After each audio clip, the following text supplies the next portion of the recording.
What is going on, sports fans? Thank you so much for stopping by, tuning in, and technically, happy Thanksgiving. So, thank you so much for tuning in to another episode of Fantasy Haus Live. Well, almost live. So, as per usual, we got the weekly review coming at you. So, we got all the scores from the matches during the week. We have the updated power rankings. So, we'll show you all the shifting around. And then lastly, to finish it off, we got the preview into the next week, so we can show you all of the matches that are going to take place. It's going to be a lot of fun, and so without too much further ado, let's get right into the action. Starting in our usual spot, we're going to go with the weekly reviews. And it was another exciting week, as you would expect in the Fantasy House, or in the Hooligan House, so let's take a look. All right, starting with our game of the week, in which case we saw our number 2 overall top dog fall to our number 3 overall top dog. Team Nugent fell to Destinooooooo by actually a pretty narrow score of 140 to 137. Then we had CeeDeez Nuts also losing this week to Bob's Burgers, who's been on quite the tear this week, or been on quite the tear as of late, winning that matchup by a score of 116 to 86. In the third matchup, we saw the Chicago Deviants pick up a dub, finally stopping their several game skid that they had going on. Champ Cheese, aka me, unfortunately, not doing so well. We had a victory. Now we, kind of picking up with a loss here where no one wanted to play any football, which, it's just that type of season. Moving into the fourth matchup, we had the Lame Tanks picking up a huge win over the number 1 ranked The-Cheetah Hill by a score of 122 to 118. I don't think anyone in the league saw that coming. So good on to the Lame Tanks, who have also been winning a few games back-to-back now. And lastly, we had yet another upset, in which case Team Breeki was able to get the win over the Bajayjays by a score of 141 to 91. Now, we're going to take a look, as per usual, into kind of more of how these broke down a little bit. So without too much further ado, let's get into kind of our breakdowns. Starting in our first matchup, we got Team Nugent versus Destinoooooo. And as always, we're going to start with our QBs. In our first matchup, we have Marcus Mariota picking up 19 points in the win over Chicago. Patrick Mahomes, aka MVP homies. Sorry, I'll stop. Picking up 30 points in the huge win over the Chargers. Well, I shouldn't say huge win over the Chargers. It was actually a narrow win over the Chargers, but Mahomes able to pick up 30 big ones in that one. Moving into the running backs, we saw Christian McCaffrey drop 17 points in this was an all-out blowout win over Arizona, 38 to 10. Nick Chubb on the other side here, only able to get 9 points in the loss to Buffalo. You can't really blame them. Buffalo is a very good defense this year. Moving into the RB2s, Tony Pollard, who continues to have I guess one could say, a breakout season. He's been definitely having definitely a better season than Zeke-wise, even though I think I saw a stat that their touches have been relatively the same too, but it just seems like Pollard fantasy-wise has been just off the charts, dropping 36 points in the big win over Minnesota. It was a huge blowout for Dallas. Josh Jacobs continuing some pretty moderate production here, getting 19 points in the win over Denver. In the wide receiver 1 spot, we have T. Higgins, who was one of Burrow's favorite targets to go to on the day, getting 23 points in that win over Pittsburgh. On the opposite side here for Destino, we had Adam Thielen, only able to get 4.5 points in that huge blowout loss to Dallas. Dallas' defense is looking phenomenal this season. Micah Parsons playing like a man possessed, as always. In the wide receiver 2 matchup, we saw AJ Brown only able to get 9 points in that 1-point win over Indy. And while on the opposite side, we had Darius Slayton able to get just a little bit better in 13.6 in the blowout loss to Detroit. Moving into the tight end spot, Robert Tonyan, who I think I've mentioned this just about every week, has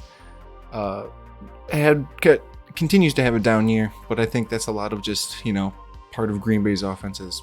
They're not doing quite as good either. So with that, you'd expect that his production takes a hit, and it most certainly has, where he was only able to get 3 points. I'm pretty sure he's barely even barely top 10. But anyways, only able to get 3 in the unfortunate loss to Tennessee that I was actually present for. It was the first snow game I got to see, but anyways, moving into the opposite side where, is it possible that an MVP could be a tight end? Because Travis Kelce put up 35 points on the Chargers, just demolished. Then in the flex spot, CeeDee Lamb, it dropped 9.5 points in the win over Minneapolis over the Vikings. While on the opposite team for Destinooooooo was able to get 16 points in the win over Arizona.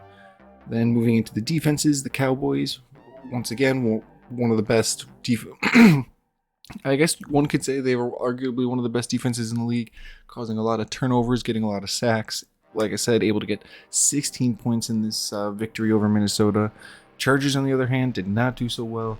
Actually costed them some points here, dropping -3 in their loss to KC. Then moving into the kickers, we saw Nick Folk get 2 points, while Harrison Butker able to get 14 in the win over the Chargers. And then in our next matchup, we shall take a look at how Bob's Burgers was able to continue their momentum in that win over CeeDeez Nuts, which is how it broke down like this. Bob's Burgers, starting off, of course, with the QBs. Justin Herbert able to get 22 points in the loss to Kansas City, while Taylor Heineke only able to get 9 despite winning over Houston. I think it was one of those games where he didn't even throw a touchdown pass, so that's unfortunate. He did get the win, but you would love for, this is going to sound kind of obvious, because, you want your quarterback to be throwing, and, getting some either more yards or more touchdowns, but, it's just obvious, right? Then in the running back position, we have Cordell Patterson dropping 11 points in the win over Chicago, while Joe Mixon able to get 9 points in the win over Pittsburgh. Then we move into the RB2s. We have Jamal Williams getting 24 points, continuing to have an amazing season despite the fact the Lions do have DeAndre Swift and have been supposedly working him back into the rotation. He has kind of taken over the lead back role just for the time being, and has made full use of those extra touches. On the opposite side, Dameon Pierce only able to get 3.7 points as Houston just couldn't really get too much going in that loss to Washington. In the battle of the wide receiver ones, we have Scary Terry and Terry McLaurin only able to get 9.6 points this week, despite playing against a lowly Houston team. While on the opposite side, DeAndre Hopkins continues to produce even without Kyler at quarterback, getting 18 points in the loss to San Francisco. Then in the wide receiver 2s, we have Drake London only able to get 7.2 points in the win over Chicago, while Garrett Wilson was only able to get 3.2 points in the in that only 3-point affair that they could muster against New England. They just did not look good.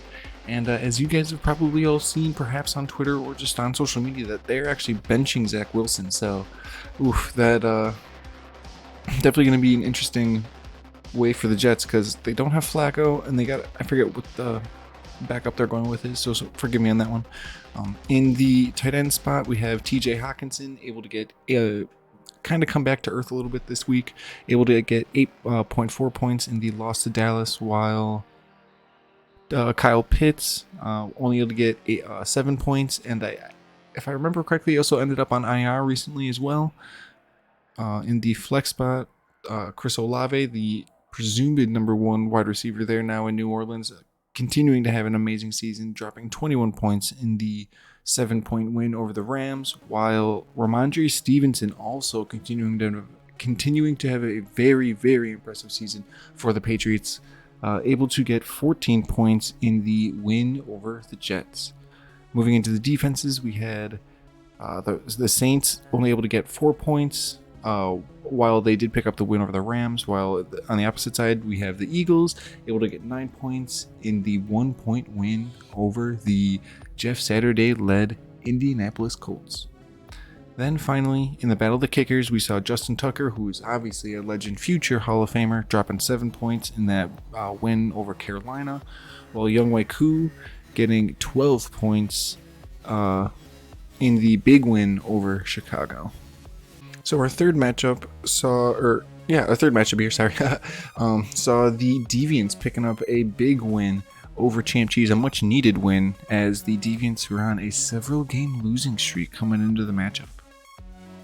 And so while we take a look at how more of that broke down. Okay, so starting at the top, this was my bad. I completely missed the call that I 100% did not see that Kyler was not starting, so there's problem number 1 right there. Opposite side, Aaron Rodgers actually kind of started. He was missing open people, didn't really start to put anything together till the second half. Able to get 21 points though, which is, one of the higher point totals that he's had over the season, despite losing to a not that great Tennessee team. Moving into the running back twos, Delvin Cook only able to get 7 points despite facing in that loss to Dallas. On the opposite side, Clyde Edwards-Helaire, who's lost the lead back role there to Isaiah Pacheco there in Kansas City. Not even able to get a single point, but not like it really mattered in the grand scheme of things, right? Moving into RB2s, we had Saquon Barkley only able to get 5 points in that loss to Detroit, while Miles Sanders able to get 5.8 points, so pretty similar output out of those backs. Then in the wide receiver 1 matchup, we had Justin Jefferson only able to get 6 points in that, that blowout loss to Dallas. While in the opposite side here, Robert Woods was able to get actually 12 points and was able to get some pretty big plays against the Green Bay defense, just outplayed. In the wide receiver 2s, you saw Gabe Davis able to get 11 points, so one of the only bright spots this week, just in that blowout win over Cleveland, while George Pickens also had a big day, picking up 18 points in that loss to Cincy. In the battle of the tight ends, we saw Dalton Schultz, only get 5.2 points despite blowout win in Minnesota. Hunter Henry able to get 3 points in the win over the Jets. In the flex spot, we saw Dante Foreman only able to get 2 points in that loss to Baltimore, while Michael Gallup was able to get 7 in the win over Minnesota. In the battle of the defenses, we saw that Jets defense, despite losing to New England, able to get 11 points, while the Rams defense, in a losing efforts to New Orleans, only able to get 4 points. Then lastly, we have Graham Gano able to put up a good old goose egg in that loss to Detroit, while Mason Crosby was at least able to get 3 points in the loss to Tennessee. So now we're going to move into our 4th matchup, which saw the Lame Tanks pulling off one of the biggest upsets this season over the number 1 top dog, the Cheetah Hill. As always, starting at the top with our quarterbacks, Josh Allen getting 14 points in that big win over Cleveland, while Dak Prescott getting 23 in that blowout win over Minnesota. In the battle of the running backs, Jonathan Taylor finally starting to look like JT again, getting 16 points despite losing by 1 point to Philly. Austin Eckler, the muscle hamster, continuing to look like a beast, having 18 points in a losing effort to KC though. In the RB2s, we saw DeAndre Swift, who has been succeeding touches a little bit to Jamal Williams, as I touched on a little bit earlier. Able to get 12 points though in that win over the Giants, while Michael Carter only able to get 2.7 in that loss to New England. In the battle of the wide receivers, we saw Amari Cooper, who is just continuing to kill it, able to get 31, even in a losing effort to Buffalo against a tough Buffalo defense. Deebo Samuel, on the other hand, also finally having a good game. He's been kind of quiet this season, getting 22 points this week in the win over Arizona. In the battle of the wide receiver 2s, we saw Tyler Boyd only able to get 6.2 points, while Amon-Ra St. Brown able to get 15 points in that win over the Giants. Tyler Boyd was able to get that 6.2, by the way, in a 7-point win over Pittsburgh. Then we saw in the battle of the tight ends, Mr. George Kittle able to, starting to look like himself, one of the all-stars that he is, dropping 24 points in the big win over Arizona, while Dawson Knox only able to get 14 points in the win over Cleveland. Moving into that flex spot that we all know and love, DJ Moore. I think he's pretty much the number one there in Carolina for right now. Only able to get 5 points in that loss to Baltimore, and I know there's undergoing another QB change. I'm pretty sure they said that they're going to roll with Sam Darnold, so that's going to be interesting. On the opposite side, we saw Donovan Peoples-Jones, who had an amazing catch, was able to get 17 points in that loss to Buffalo, while we move into the defenses here, where the Packers unfortunately only able to get 2 points once again in that loss to Tennessee, while the Bengals were able to put up, would you look at that, no points in the win to Pittsburgh. Then while we move into the kickers, Matt Gay able to get 10 points despite losing to New Orleans, while Cairo Santos able to get 6 points, also in a losing effort to Atlanta. One more matchup to cover, which is Team Breeki getting a big win over the Bajayjays, who have been kind of struggling as of late. And as always, we start with our QBs. So, Kirk Cousins, tough day against that Dallas team, only able to get 3 points. On the opposite side, Jalen Hurts able to get 26 in that 1-point win over Indy. In the running back 1 spot, Derrick Henry looked very good playing against our very soft defense, so he got 25 points in that win over Green Bay, while Cam Akers was only able to get 6 points in the loss to New Orleans. In the running back 2 spot, we saw Alvin Kamara finally starting to look like himself a little bit more, getting 12 points in the win over the Rams, while Aaron Jones looked actually pretty good in that game, able to get 14 points in the loss to Tennessee. Then we go into the wide receiver 1s, where we saw Cortland Sutton get 13 points in that loss to the Raiders, while Stephon Diggs was able to get 14 points in that win over Cleveland. Moving into the wide receiver 2s, Lazard was able to get 10 points in that win over Tennessee, while Devontae Adams continues to produce no matter the QB, or in this case Derek Carr, but no matter the team. They got the dub this week, and Devontae definitely showed out, getting 33 points. Moving into the tight ends, Foster Moreau, who I know was targeted probably by a ton of people after last week, or after the week before last week, able to get 4.3 points in the win over Denver, while Pat Freiermuth continuing to carve himself out a nice little role there in that offense, getting 15 points in the loss to Cincinnati. Moving into the flex spot, we saw Brian Robinson Jr., everyone's favorite comeback story, getting 5 points in the win over Houston, while Allen Robinson was able to get 14 points, now being probably the de facto number 1 there with Cooper Kupp on IR. Moving into, he was able to get 14 points in that loss to New Orleans. Then in the battle of the defenses, we saw the Titans get 6 points in the win over Green Bay, while the Bills got 4 points in the win over Cleveland. Then lastly, we saw Cameron Dicker get 10 points in the loss to KC, while Daniel Carlson got 13 points in the win over Denver. That brings us to our next portion, which is going to be our power rankings. And here they are as of week 11. Starting at the top, the Cheetah Hill sitting at number 1. Then we have Team Nugent.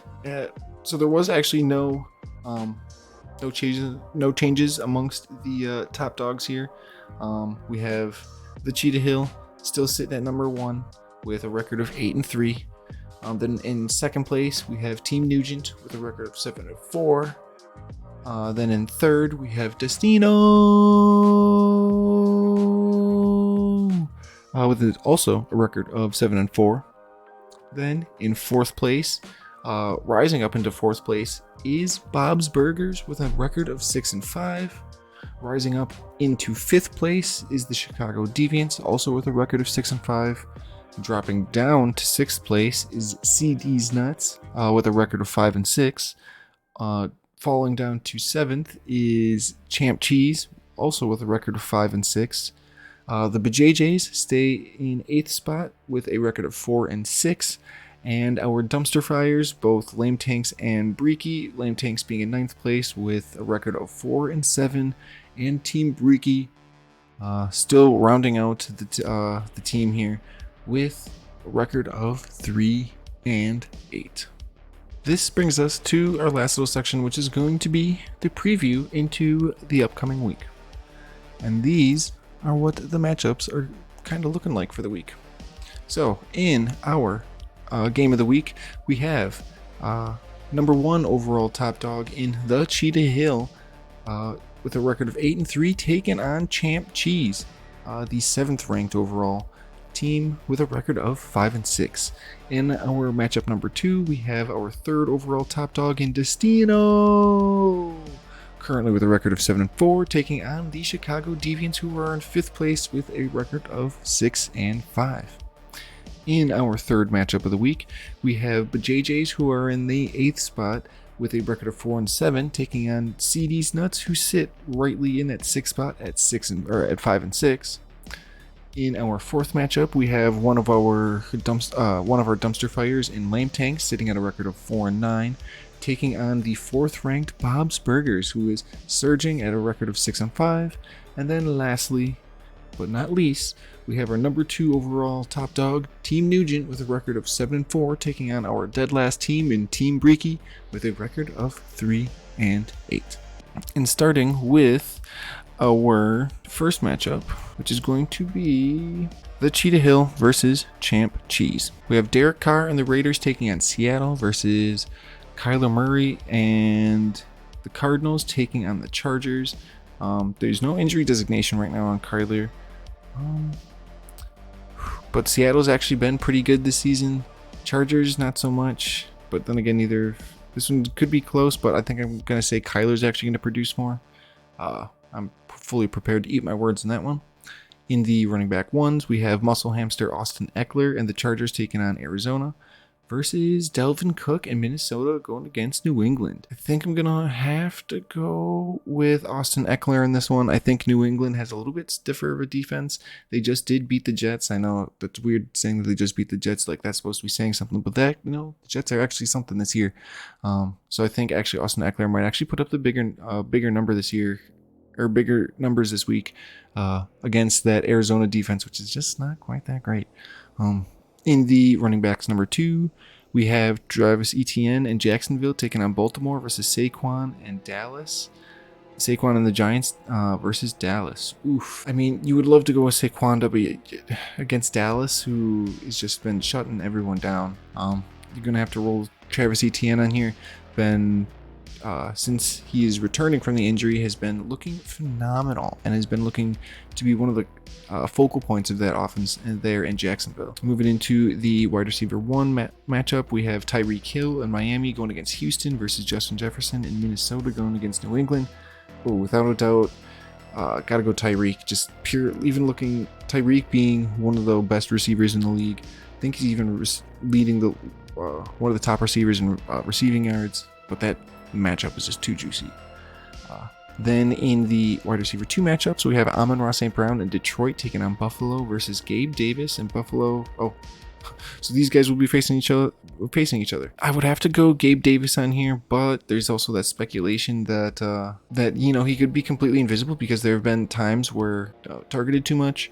So he'll have some games where he scores a lot, and some games where he's pretty much targeted very little. I know Amon-Ra St. Brown is the number 1 receiver there in Detroit, but I think that Buffalo defense is going to be too much for the Goff-led Lions. Moving into the tight ends, we have Dawson Knox in Buffalo versus Detroit, while Dalton Schultz and Dallas take on the Giants. In this matchup, I think we're going to have to go with Dalton Schultz. He's been having a little bit more target usage with Dak being at the helm, and I think I get a little bit softer. Giants defense will be nice for him, and he'll be able to produce a better stat line than Dawson Knox will this week. Then in the flex spot, we have Jalen Waddle in Miami going against Houston versus Dante Foreman in Carolina going against Denver. Again, got to go with Mr. Jalen Waddle because they're cooking right now in Miami. Moving into the defenses, we have the Dolphins in Miami going against Houston versus the Jets in Chicago. Again, gotta go with the Dolphins because the Dolphins are a damn good team this season. That matchup against Houston is too juicy, despite the fact the Jets are going to be taking on a Chicago team that is going to be with an injured Fields that said he's been playing with like a partially torn, I think it's something in his arm. Still not good to be playing with a quarterback that's injured. Having said that, Rodgers has been playing with a broken thumb, so, QBs have been known to do it. Moving into the kicker spots, we have Brett Maher and Dallas taking on the Giants versus Graham Gano and the Giants taking on Dallas. Graham Gano will have to kick more actual field goals, and I think he's actually been one of the top kickers in the league this year. So if he's kicking them from say like 40, 50 yards out, that's actually big points. And if you take that into consideration against to say Brett Maher, if the Dallas kind of has their way with the Giants and they're like scoring a lot, then he could just really be in for extra points, and that's not going to net to a whole bunch. In our next matchup, we see Destinoooooo taking on the Deviants, and we shall take a look at how that is going to shape up. Starting at the top, as per usual, we got the quarterbacks, Aaron Rodgers, who has that questionable designation, but I mean, it's just because he has a broken thumb, but he's pretty much going to play, as he said, going against Mahomes. I've got to go with Mahomes on this one, again, especially going against the Rams, who are just not the same Super Bowl defending champ Rams that we saw last year. They're just not very good. I think Mahomes is going to light it up. Moving into RB2s, we have Clyde Edwards-Helaire, who's actually on IR despite the fact already losing the lead back job, while Nick Chubb is going against Tampa. You got to go with Nick Chubb, obviously, because he'll actually play. Moving into RB2s, we have Miles Sanders in Philly going against Green Bay versus Josh Jacobs, and the Raiders going against Seattle. I actually think Josh Jacobs 100% is going to have the better day. I will think that Miles Sanders might actually have a decent day, but I think just with how that offense has been, Jalen Hurts and the wide receivers are probably going to have a field day on us. Moving into, and by us I mean Green Bay, because she said. Anyways, in the wide receiver 1 matchup, we have Robert Woods and Tennessee taking on Cincinnati versus Adam Thielen and Minnesota going against New England. I think Robert Woods will have the better day. Adam Thielen he's the wide receiver 2 there now, obviously, in Minnesota. And that New England defense is actually pretty good, as Bill Belichick likes to run it that way. In the wide receiver 2 matchups, we have George Pickens, who's been heating up as of late, and that Pittsburgh offense is taking on Indy, while Darius Slayton and the Giants take on Dallas. I'm going to roll with George Pickens as the safer bet to have the bigger day here, as that Dallas defense is quite daunting to deal with. In the tight end matchup, we have Hunter Henry and the Patriots taking on the Vikings, while Travis Kelce and the Chiefs take on the Rams. Gotta roll with Kelce 100%, he's a guy that is in the MVP consideration, and he's a tight end. So you gotta roll with that. One of the best, easily the best tight end in the league, easily a Hall of Famer whenever that time comes. Moving into the flex spot, we have Michael Gallup and obviously Dallas taking on the Giants versus Brandon Ayuk and San Fran going against New Orleans. I'm going to roll with Ayuk on this one. Starting to definitely carve out more of a role this season, whereas last year it seemed like it was pretty much just the Deebo Samuel show. This year we've been getting a lot more Ayuk. and he's been shown that why he's one of the top wide receivers there for that squad. I do think that Michael Gallup will get some targets, but I think that's going to be the CD and Pollard and probably Zeke show, if anything. Moving into the defenses, we have the Rams and taking on KC versus the Chargers, going against Arizona. Oof, got to go with the Chargers.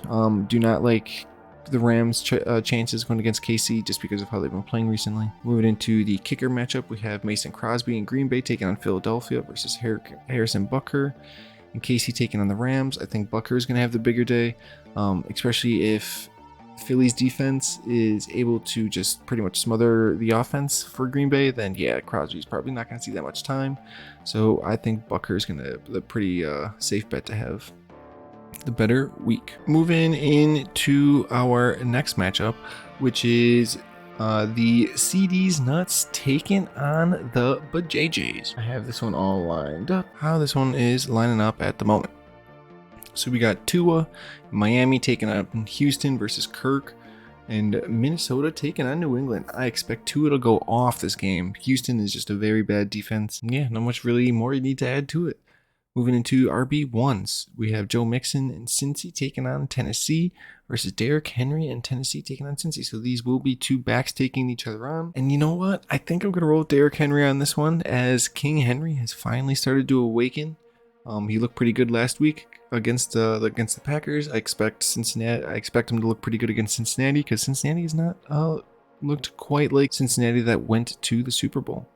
Moving into RB2s, we have Dameon Pierce, who is the rookie sensation from Houston, going against a pretty mediocre Miami defense, while Alvin Kamara and New Orleans get a tough San Francisco defense. I'm going to gamble and say Dameon Pierce is going to have the better day. It's kind of hit or miss with that Miami defense. Some games they just shut everyone out, and then there's shut every drive down, and then there's other weeks where, it just seems like they make bonehead plays, which, just happens, any given Sunday, as they say. Then moving into the wide receiver 1 matchups, we saw Tampa Bay Micah Evans in Tampa Bay taking on Cleveland versus Cortland Sutton in Denver taking on Carolina. Cortland Sutton's going to have I'm probably going to eat my words, but I think Cortland Sutton might have the better day. That really just depends on what version of Russell Wilson shows up to play. Mike Evans will definitely get the ball at some point, just because he's, again, one of the focal point wide receivers there in that offense. And also it's going against that Cleveland team, so I fully expect him to go off. While on the opposite side here, like I said, with Cortland Sutton, you're also going against that Carolina team, which has also been doing horrible this season. Moving into the wide receiver 2s, we have DeAndre Hopkins in Arizona taking on the Chargers versus Lazard and Green Bay taking on Philly. Gonna roll with Hopkins on this one, as he's been producing with pretty much no matter what QB's been under center. In the tight end matchup, we have Tyler Conklin and the Jets taking on Chicago, and that's going to be pretty much who takes it, because there is not another tight end active right now. In the flex spot, we have Ramondre Stevenson, who's been having a phenomenal season in New England, taking on Minnesota versus Brian Robinson Jr. in Washington, going against Atlanta. Gotta go with Ramondre Stevenson on this one. Only reason why I'm not choosing Brian Robinson is because it's not like he's a solidified every down back there in Washington. There are times where they use McKissick, and they also have Antonio Gibson, who's been kind of worked back in the rotation. Whereas Ramondre Stevenson's kind of the de facto number 1 there. Damian Harris has gotten a few touches in, but it's mostly Ben Stevenson. Moving into the defenses, we have the Eagles taking on Green Bay versus the Titans taking on Cincy. I would bet my money on Eagles to have the better defense, as they've been pretty stout all season. Moving into the kickers, we have Younghoe Koo in Atlanta taking on Washington versus Cameron Dicker and the Chargers taking on taking on Arizona. Got to go with Younghoe Koo on this one, just because this is two very mediocre teams in Washington and Atlanta taking on each other. Well, I guess you could say the same about the Chargers and Arizona, but I think Younghoe Koo is just going to put up the better stat record. Moving into our 4th matchup, we have the Lame Tanks taking on Bob's Burgers. And both of these teams have been kind of surging as of late, so this should actually be quite an interesting matchup. Starting at the top, of course, Justin Herbert and the Chargers taking on Arizona versus Josh Allen and Buffalo taking on Detroit. Purely based on the matchup, got to roll with Josh Allen. It's Detroit, got to pick on him. Moving into the running backs, we have Cordell Patterson in Atlanta going against Washington versus Jonathan Taylor and Indy going against Pitt. I think Jonathan Taylor might have the better day, but both of those teams are kind of mediocre. There's also a good chance that 100% that the Colts just get shut down. But I would also expect Cordell Patterson, since this is probably the second week that he'll be back from injury, so he'll probably be worked into the rotation even more, hopefully. We'll see. And then in the RB2 spot, we have Jamal Williams in Detroit taking on Buffalo versus DeAndre Swift. So two Detroit running backs going against each other. In this case, I'm going to have to give it to Jamal. He's been kind of the lead back for a few weeks now as DeAndre Swift has been reworking. And I think his bruiser style might actually suit better going against Buffalo, but I could be wrong. Moving into wide receiver ones, we have Terry McLaurin in Washington going against Atlanta versus Amari Cooper in Cleveland going against Tampa. This is not the same Tampa defense, and Amari has been looking phenomenal with Jacoby under center, so I'm going to go roll with Amari on this one. Although I would expect that McLaurin's going to have definitely produced some numbers against Atlanta. In the wide receiver 2 spot, we have, speaking of Atlanta, Drake London in Atlanta going against Washington versus Tyler Boyd in Cincy going against Tennessee. Roll with Tyler Boyd on this one. Had a very good last week. I would expect that same production to continue again against a Tennessee team, which again is not very good. Moving into the tight end spot, TJ Hawkinson in Minnesota going against New England versus George Kittle and San Fran going against New Orleans. I'm not trying to pick on this team, but the matchups are just too good here. If Kittle is able to stack that production that he had last week against a middle-of-the-pack New Orleans defense, he's looking to be in great shape. On the opposite side, that New England defense is going to be pretty tough to deal with for Minnesota. Moving into the flex spot, we have Chris Olave and the Saints taking on San Fran versus DJ Moore. Panthers taking on Denver. I'm going to roll with Chris Olave on this one, despite the fact they are going against San Fran. The Panthers are going to have Sam Darnold under center, and that's obviously going to be have some sort of impact. In the defenses, we have the Saints taking on San Fran versus the Packers taking on Philly. I bet the Saints will actually put up a slightly better stat line. It'll be a low amount of points, I think, but I think it'll be more than what the Packers would put up. Finally, in our kicker matchup here, we have Justin Tucker in Baltimore taking on Jacksonville versus Matt Gay and the Rams taking on the Chiefs. I think Tucker is going to have the better stat line here, because Jacksonville is they're better than they have been, and Baltimore is actually worse than they have been, so I think that kind of will balance out. We have one more left, which is, not to say it's the least one, but we have our number two overall top dog in Team Nugent taking on Team Breeki. And as always, these matchups are always going to be, exciting. So we're going to take a look at how it broke down. Call it the tail of the tape, if you will. In the QB1 spot, we have Jalen Hurts and Philly taking on Green Bay versus Tampa taking on Cleveland with Tom Brady. Honestly, I think I would have to go with Jalen Hurts on this one. I just think that Green Bay's defense is not that good this season.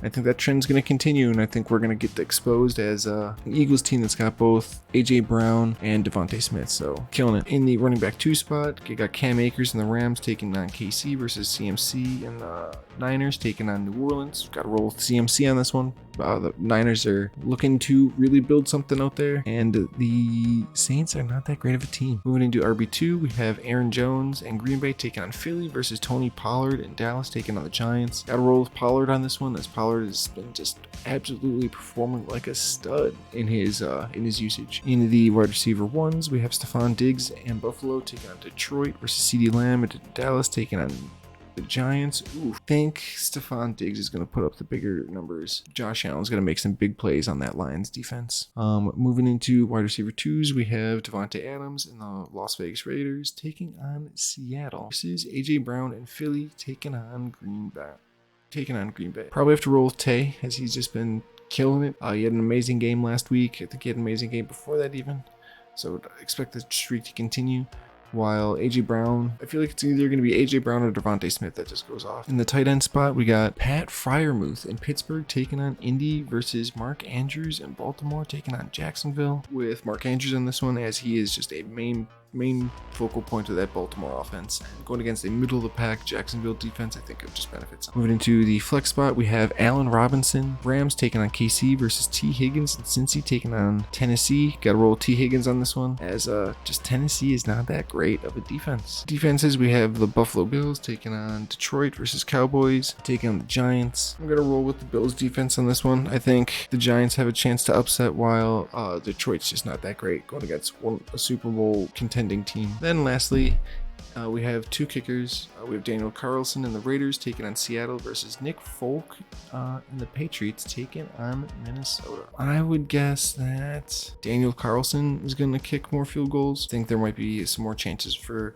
Las Vegas to stall out, which Carlson, who kind of showed off his leg a little bit last week, should be able to help. I think that covers it all. Alright, I want to thank you guys so much for tuning in and hanging out and watching this episode of Fantasy Haus Live. Well, once again, almost live. As per usual, we covered the weekly review, so we went back and checked out each game and how it broke down. We went over the power rankings and saw the little bit of movement that we had in our league standings. Then lastly, we went into the weekly preview and we covered all of next week's games that are going to be coming up over the holiday weekend. And then we also took a quick little look into each one of those individual games and kind of made our picks for the players that were going to do better. I hope you guys enjoyed the content. As always, please hit the follow button or the subscribe button. Leave a comment below and let me know what you think. Other than that, I wish you guys a happy Thanksgiving and a happy Turkey Day. I know it's the same thing. Happy holidays, just covering everything. You guys are amazing. Love you all. And I will see you in the next one. Peace out. See